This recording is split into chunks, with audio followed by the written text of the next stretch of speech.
Уақытты салма саудаға, 24 сағат берді Алла. Балаға кемпір шалға да Өткізе бермей жай ғана, уақытты жарат пайдаңа.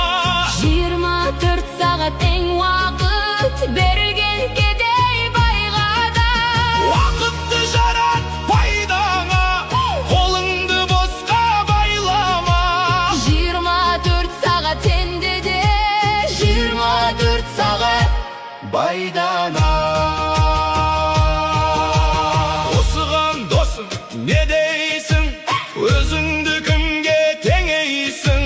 Уақытың бірдей неге? Анау баял, сен кедейсің. мейірімін төгіп сағанда, мүмкіндік берді хақ Алла.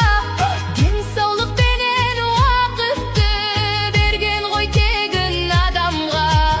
Неге біз осы, неге біз ұмытып кете береміз?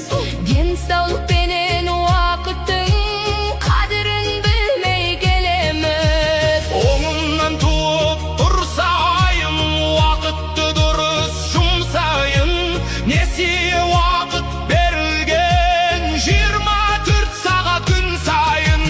Осы бір мысал жетпей ме, ойыңа әсер етпей ме? Бір күннің 8 сағаты ұйқыға ғана кетпей ме? 8-ақ сағат не тегі? Дейсің бе уақыт жетеді? 12 айдың 4 айы Ұйқымен сонда өтеді.